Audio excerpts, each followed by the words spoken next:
আম্মা জান আয়েশা একদিন নবীজিকে জিজ্ঞাসা করলেন, ইয়া রাসূলুল্লাহ, হে আমার প্রাণের স্বামী, আপনার কাছে আমার একটা প্রশ্ন। নবীজি বললেন, কি জানতে চাও বলো। আম্মা জান আয়েশা বলেন, নবীজি আপনার কাছে আমি জানতে চাই এই দুনিয়াতে সবথেকে প্রিয় বান্দা কে? আপনার পরে আল্লাহর কাছে সবচাইতে ভালো বান্দা, প্রিয় বান্দা, নেককার বান্দা কে হতে পারে, এবং এই দুনিয়াতে সবচেয়ে নেকি কার বেশি?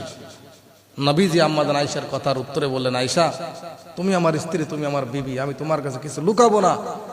এই দুনিয়াতে সবথেকে আল্লাহর কাছে প্রিয় বান্দা আমার পরে হযরত ওমর। সুবহানাল্লাহ। আম্মা জান আয়েশা কথাটা শুনে একটু মন খারাপ হয়ে গেল। নবীজি বুঝতে পারলেন যে আমার কথা শুনে আমার স্ত্রী আয়েশার মন খারাপ হয়ে গেছে। নবীজি জিজ্ঞাসা করেন, আয়েশা, তোমার মন কেন খারাপ? আম্মা জান আয়েশা বলেন, ইয়া রাসূলুল্লাহ, আপনি আমার বাবার কথা বললেন না, আপনি আমার বাবার কথা বললেন না, যিনি সব সময় আপনার আশেপাশে ছায়ার মতো লেগে থাকে, আপনার গার হীরার সাথী। আপনি যেখানে গেছেন আমার বাবা আবু বকর সিদ্দিক সেখানে গেছে, সুতরাং আপনি আমার বাবার কথা বললেন না, তাহলে কি আমার বাবার নেকি কম? নবীজি বুঝতে পারলেন আয়েশার কি হয়ে গেছে, মনটা খারাপ হয়ে গেছে।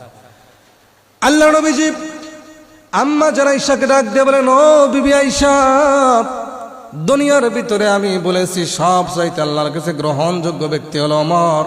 দুনিয়ার ভিতরে সব চাইতে নেকি বেশি হলো হযরত ওমরের। আল্লাহর কাছে সব থেকে প্রিয় ব্যক্তি হলো আমার পরে হযরত ওমর। এই কথাটা শোনার পরে তোমার মনটা একটু খারাপ হয়ে গেছে, আমি বুঝে ফেলেছি। আমি নবী, তোমার মনের কথা আমি বুঝে ফেলেছি। তোমার বাবার কথা না বলার কারণে তোমার মনটা খারাপ হয়ে গেছে।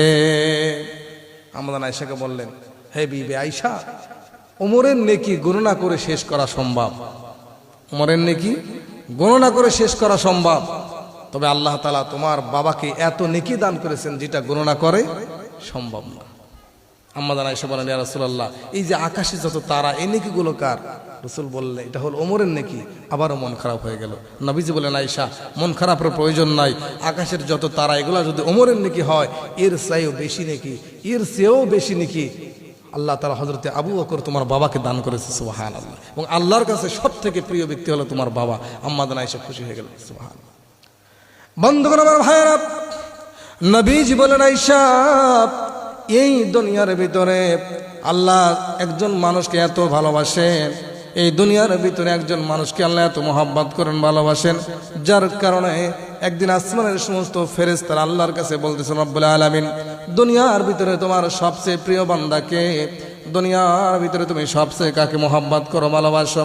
আমার আল্লাহ তাআলা বলেছিলেন, এ ফেরেশতারা, দুনিয়ার ভিতরে আমার সব থেকে প্রিয় একজন বান্দা আছে, যার নাম হলো আবু বকর। নবীজি বললেন, আল্লাহর কাছে সব থেকে প্রিয় বান্দাকে? হযরতে আবু বকর। ওমর আল্লাহর কাছে দামি, তবে আবু বকরের চেয়ে একটু কম। সুবহানাল্লাহ। রাসূলের সব সাহাবীদের মধ্যে এক নম্বরে কি? হযরতে আবু বকর সিদ্দিক রাদিয়াল্লাহু তাআলা। আম্মা জান আয়েশা বলেন, ইয়া রাসূলুল্লাহ, ইয়া হাবিবাল্লাহ, আপনি কি মনে করেছেন আমি রাগ করেছি? না না, আমি রাগ করি নাই, কিন্তু আমার মনে একটু দুঃখ লেগেছিল। আপনি আমার বাবার কথা আগে কেন বললেন না? নবীজি বললেন, আয়েশা রে, ওমরের নেকি গণনা করে সম্ভব, কিন্তু তোমার বাবাকে আল্লাহ এত পরিমাণ ভালোবাসে, এত পরিমাণ আমল নামায় নেকি দান করেছেন, যা গণনা করা সম্ভব না। আমার ভাইরা, নবীজি বললেন, আসমানে যত তারকা আছে সব তারকাকে একসঙ্গে করা হলে যত সংখ্যা হবে, এর চেয়েও বেশি সংখ্যা নেকি হলো হযরতে ওমরের। কিন্তু এর চেয়েও বেশি, ওমরের চেয়েও বেশি নেকি কার? হযরতে আবু বকর সিদ্দিক রাদিয়াল্লাহু তাআলা। কিসের কারণে? এটা নবীকে ভালোবাসার কারণে। কিসের কারণে? নবীকে ভালোবাসার কারণে। আজকে 12ই রবিউল আউয়াল, আজকে 12ই রবিউল আউয়াল, নবীর আগমনের মাস। নবীকে ভালোবাসার একটা পথ, নবীকে ভালোবাসার একটা দিন। আমাদের ভালোবাসা শুধু নির্দিষ্ট একদিনেই থাকবে না, জিন্দগি ভরে সারা জীবন নবীকে মহব্বত করতে হবে। যেই মহব্বতের কারণে, যেই ভালোবাসার কারণে হযরতে আবু বকর সিদ্দিক রাদিয়াল্লাহু তাআলা আনহুকে আল্লাহ এত মহব্বত করেন, এত ভালোবাসেন, যে আসমানের নিচে জমিনের উপরে নবীজির পরে সবচেয়ে তিনি কি সম্মানিত। আল্লাহ তাআলা আমাদেরকে সেই রাসূলকে মহব্বত, সেই রাসূলকে ভালোবাসার তৌফিক আল্লাহ তাআলা দান